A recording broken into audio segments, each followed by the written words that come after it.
മനുഷ്യനെ അത്രയേറെ ഭയപ്പെടുത്തിയ ഒരു സീരിയൽ കില്ലറുടെ കഥ കേൾക്കണോ? ഒരു കാലത്ത് കാലിഫോർണിയയിലെ മനുഷ്യർ ഇരുട്ടിനെയും പകലിനെയും ഒരുപോലെ ഭയപ്പെട്ടിരുന്നു. 12 വർഷം കൊണ്ട് 13 കൊലപാതകങ്ങൾ, 50 ബലാത്സംഗങ്ങൾ, 120ഓളം മോഷണങ്ങൾ. നാടിനെ വിറപ്പിച്ച അജ്ഞാതനായ കുറ്റവാളിയെ പിടികൂടാനായി പോലീസും FBI-യും കിണഞ്ഞു പരിശ്രമിക്കുന്നു. എന്നാൽ കിട്ടിയ പ്രതിഫലം നിരാശ മാത്രമായിരുന്നു. അന്വേഷണങ്ങൾക്കൊടുവിൽ പ്രതി പിടിയിലാകുന്നത് കുറ്റകൃത്യങ്ങൾ നടന്ന 40 വർഷങ്ങൾക്കു ശേഷം. ജോസഫ് ജെയിംസ് ഡിയാഞ്ചലോ എന്ന ഗോൾഡൻ സ്റ്റേറ്റ് സീരിയൽ കില്ലർ. ഒരു ദശാബ്ദത്തിലേറെ നീണ്ടുനിന്ന അയാളുടെ കുറ്റകൃത്യങ്ങളുടെ പരമ്പര കാലിഫോർണിയയുടെ ഹൃദയങ്ങളിൽ നാശത്തിന്റെയും ഭയത്തിന്റെയും ഒരു പാത തന്നെ അവശേഷിപ്പിച്ചിരിക്കുന്നു. രാത്രികാലങ്ങളിൽ വീടുകൾ കുത്തിത്തുറന്ന് മോഷണങ്ങൾ ബലാത്സംഗത്തിലേക്ക് വഴിവെച്ചു, ഒടുവിൽ കൊലപാതകവും. 1945 നവംബർ 8 ന്യൂയോർക്കിലെ ബാത്തിലാണ് ജോസഫ് ജെയിംസ് ഡിയാഞ്ചലോയുടെ ജനനം. ജെയിംസിന്റെ ബാല്യകാലം അസ്ഥിരതയും അവഗണനയും നിറഞ്ഞതായിരുന്നു. ജെയിംസിന്റെ പിതാവ് ഒരു നേവി ഉദ്യോഗസ്ഥനായിരുന്നു. അതിനാൽ തന്നെ പിതാവിന്റെ അസാന്നിധ്യത്തിലാണ് ജെയിംസിന്റെ സഹോദരങ്ങളും ജെയിംസും വളർന്നത്.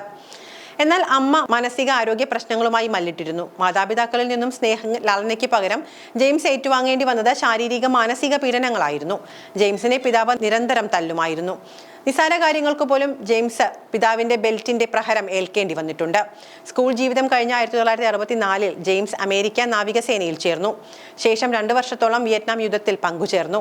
സേനയിൽ നിന്നും തിരികെ എത്തി. 1973 പോലീസിൽ ചേരുകയായിരുന്നു. ജെയിംസ് ഒരു കള്ളനും കൊലപാതകിയുമാകുന്നത് ഈ പോലീസ് വേഷത്തിന്റെ മറവിലായിരുന്നു. 1975 സെപ്റ്റംബർ 11 പുലർച്ചെ 2 മണി കോളേജ് അധ്യാപകനായ ക്ലോസ് നെസ്ലിന്റെ വീട്ടിൽ ജെയിംസ് അതിക്രമിച്ചു കയറുന്നു. ശേഷം ക്ലോഡിന്റെ 16-കാരിയായ മകളെ തട്ടിക്കൊണ്ടുപോകാൻ ശ്രമിച്ചു. രാത്രി മകളുടെ മുറിയിലെ ശബ്ദം കേട്ട് എഴുന്നേറ്റ പിതാവ് മുഖം മൂടി ധരിച്ച ഒരാൾ മകളെ ഉപദ്രവിക്കുന്നതാണ് കാണുന്നത്. അത് തടയാൻ ശ്രമിച്ച ക്ലോഡിനെ ജെയിംസ് കയ്യിൽ കരുതിയ തോക്കുപയോഗിച്ച് വെടിവെച്ച് കൊല്ലുന്നു. ശേഷം സംഭവസ്ഥലത്തു നിന്നും രക്ഷപ്പെട്ടു. ക്ലോഡിന്റെ കൊലയാളിയെ കണ്ടെത്താൻ അന്വേഷണങ്ങൾ നടത്തിയെങ്കിലും പ്രതി ആരാണ് എന്ന് കണ്ടെത്താൻ പോലീസിനെ കൊണ്ട് സാധിച്ചിരുന്നില്ല. അങ്ങനെ പോലീസ് ഉദ്യോഗസ്ഥനായി സേവനം അനുഷ്ഠിച്ചിരുന്ന കാലത്താണ് മോഷണ പരമ്പരകളും അയാൾ ഏർപ്പെട്ടിരുന്നത്. രാത്രികാലങ്ങളിൽ വീടുകളിൽ ജനലോ വാതിലോ തകർത്ത് അകത്തു കടക്കുന്ന ശേഷം അയാൾക്ക് ബോധിച്ച വസ്തുക്കൾ മോഷ്ടിക്കുന്നു. പലപ്പോഴും വിലപിടിപ്പുള്ള വസ്തുക്കൾക്ക് പകരം ജെയിംസ് മോഷ്ടിച്ചിരുന്നത് അത്ര മൂല്യമൊന്നുമില്ലാത്ത വസ്തുക്കളായിരുന്നു.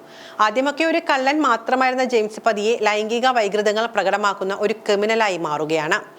പതിവ് പോലെ ആക്രമിക്കാൻ വീടുകളിൽ അതിക്രമിച്ചു കയറുന്നു. ശേഷം സ്ത്രീകളെ ബലാത്സംഗത്തിന് ഇരയാക്കുന്നു.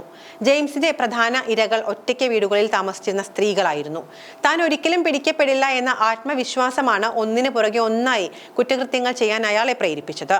ജെയിംസ് അയാളുടെ പക്കലുള്ള തോക്കും കത്തിയും കാട്ടി വൃദ്ധയെന്നോ ബാലികയെന്നോ വേർതിരിവില്ലാതെ സ്ത്രീകളെ ലൈംഗിക അതിക്രമത്തിന് വിധേയരാക്കുന്നു. 1979 ഒരു കടയിൽ നിന്നും ഒരു ചുറ്റികയും നായയെ അകറ്റുന്ന റിപ്പല്ലന്റും മോഷ്ടിക്കുന്നു. എന്നാൽ ഇത് കൈയോടെ പിടിക്കപ്പെടുന്നു. ഇതോടെ അയാൾ ജോലിയിൽ നിന്നും പിരിച്ചുവിട്ടു. ആദ്യകാലങ്ങളിൽ കുറ്റകൃത്യങ്ങളിൽ ഏർപ്പെടുവാനുള്ള ധൈര്യം പോലീസ് ഉദ്യോഗമായിരുന്നു. പോലീസ് കുപ്പായത്തിന്റെ മറവിൽ ചെയ്തു കൂട്ടിയ കുറ്റകൃത്യങ്ങളിൽ ലഹരി പോലെ ജെയിംസ് അടിമയായി.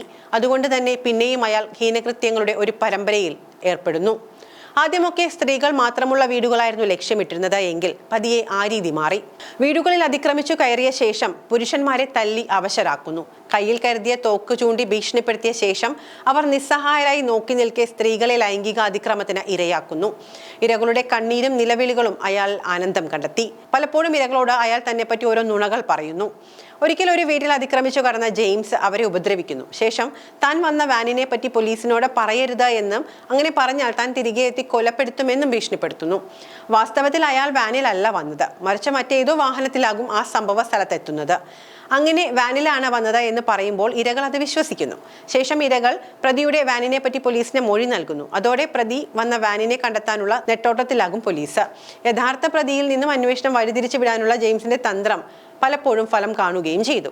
ജെയിംസ് സഞ്ചരിച്ചിരുന്നത് ഒരു സൈക്കിളിലായിരുന്നു. പലപ്പോഴായി കാലിഫോർണിയയുടെ പല പ്രവിശ്യകളിലായി മുഖം മൂടി ധരിച്ച് സൈക്കിളിൽ സഞ്ചരിക്കുന്ന ഒരു അജ്ഞാതനെ കണ്ടതായി പലപ്പോഴും പലരും പോലീസിന് മൊഴി നൽകിയിട്ടുണ്ട്. എന്നാൽ ദിവസങ്ങൾ നീണ്ട അന്വേഷണങ്ങൾക്ക് ഇപ്പുറവും ആ അജ്ഞാതനെ പറ്റി യാതൊരു അറിവും ലഭിച്ചില്ല. സ്ത്രീ ശരീരത്തോട് അനിയന്ത്രിതമായ വെറുപ്പ് പോലെയാണ് ജെയിംസ് പലപ്പോഴും പെരുമാറിയിരുന്നത്. കത്തിയോ മറ്റ് മൂർച്ചയുള്ള വസ്തുക്കളോ കൊണ്ട് സ്ത്രീ ശരീരങ്ങൾ കുത്തിമുറിക്കുന്നു. 1986 മെയ്യിൽ ജാനൽ ക്രൂസ് എന്ന 18 വയസ്സുകാരിയുടെ വീട്ടിൽ അതിക്രമിച്ചു കയറി ബലാത്സംഗം ചെയ്ത് കൊലപ്പെടുത്തുന്നു. ജാനയിലായിരുന്നു ജെയിംസിന്റെ അവസാനത്തെ ഇര. കാലിഫോർണിയയിലെ എക്സൈറ്റിലും ഒബെയിനിലും പോലീസ് ഉദ്യോഗസ്ഥനായിരിക്കെ നേടിയ പോലീസ് നടപടിക്രമങ്ങളും കുറ്റാന്വേഷണ രീതികളിലെ അറിവും ഓരോ തവണയും കുറ്റകൃത്യങ്ങളിൽ ഏർപ്പെട്ട ശേഷം വളരെ കൃത്യമായി തെളിവുകൾ പോലും അവശേഷിപ്പിക്കാതെ രക്ഷപ്പെടാൻ അയാളെ സഹായിച്ചു. ഗോൾഡൻ സ്റ്റേറ്റ് കില്ലറുടെ കുറ്റകൃത്യങ്ങൾ ഇരകളെയും അവരുടെ കുടുംബങ്ങളെയും ആഴത്തിൽ സ്വാധീനിച്ചു. അതിജീവിച്ചവരിൽ പലരും പോസ്റ്റ് ട്രോമാറ്റിക് സ്ട്രെസ് ഡിസോർഡർ, അതായത് ഉത്കണ്ഠ, വിഷാദം എന്നിവയുമായി ജീവിതം തള്ളി നീക്കേണ്ട അവസ്ഥയിലേക്ക് എത്തി. വർഷങ്ങൾ ഏറെ കടന്നുപോയി. കുറ്റവാളിയെ കണ്ടെത്താൻ കഴിയാതെ പതിയെ ഓരോ കേസുകളും പുകമറയിൽ മാഞ്ഞുപോയി. ഗോൾഡൻ സ്റ്റേറ്റ് സീരിയൽ കില്ലറെ കാലിഫോർണിയ പതിയെ മറക്കാൻ തുടങ്ങി. എന്നാൽ 1994 detective Paul Holes golden state serial കില്ലറുടെ കേസുകൾ പുനരന്വേഷണം നടത്തുന്നു. കാലിഫോർണിയയിൽ ഉടനീളം തെളിയിക്കപ്പെടാതെ പല കേസുകളുടെയും പുനരന്വേഷണം ഇതോടെ ആരംഭിക്കുന്നു. അങ്ങനെ കുറ്റകൃത്യങ്ങൾ നടന്ന പല സ്ഥലങ്ങളിൽ നിന്നും ലഭിച്ച പ്രതിയെന്ന് സംശയിക്കുന്ന ആളുടെ DNA സാമ്പിളുകൾ പരിശോധിക്കുന്നു. തുടർന്ന് 1970-കൾക്കും 80-കൾക്കും ഇടയിൽ തെളിയിക്കപ്പെടാതെ പല കേസുകളുടെയും പ്രതി ഒരാൾ തന്നെയെന്ന് തെളിയുന്നു. ശേഷം പ്രതിയെന്ന് സംശയിക്കുന്ന 3 പേരുടെ രേഖാചിത്രം തയ്യാറാക്കുന്നു. ഇവരെക്കുറിച്ച് സുപ്രധാന വിവരങ്ങൾ നൽകുന്നവർക്ക് പോലീസ് പാരിതോഷികം വരെ പ്രഖ്യാപിക്കുന്നു. 2018 ജനിതക വംശാവലി എന്ന പുതിയ സാങ്കേതിക വിദ്യ ഉപയോഗിച്ച് ജെയിംസ് എന്ന ഗോൾഡൻ സ്റ്റേറ്റ് സീരിയൽ കില്ലറെ പിടികൂടുന്നു. 40 വർഷത്തിന് ശേഷം പിടിയിലായ ജെയിംസ് വാർത്തകളിൽ വലിയ തലക്കെട്ടുകളെന്ന് സൃഷ്ടിച്ചു. കോടതി മുറിയിൽ മണിക്കൂറുകൾ നീണ്ട വാദപ്രതിവാദങ്ങൾക്കൊടുവിൽ ആ വൃദ്ധൻ കുറ്റസമ്മതം നടത്തി. അതൊരു അസാധാരണ കുറ്റസമ്മതമായിരുന്നു. 40 വർഷങ്ങൾക്ക് മുൻപ് അയാൾ ചെയ്ത ക്രൂരതകളുടെ ഏറ്റുപറച്ചിലായിരുന്നു അത്. 13 കൊലപാതകങ്ങൾ, 50-ലധികം ബലാത്സംഗങ്ങൾ, 160ഓളം മോഷണ കുറ്റങ്ങൾ എന്നിങ്ങനെ ജെയിംസിന് നേരെ ചുമത്തി ജീവപര്യന്തം തടവ് ശിക്ഷയ്ക്ക് വിധിക്കുകയും ചെയ്തു.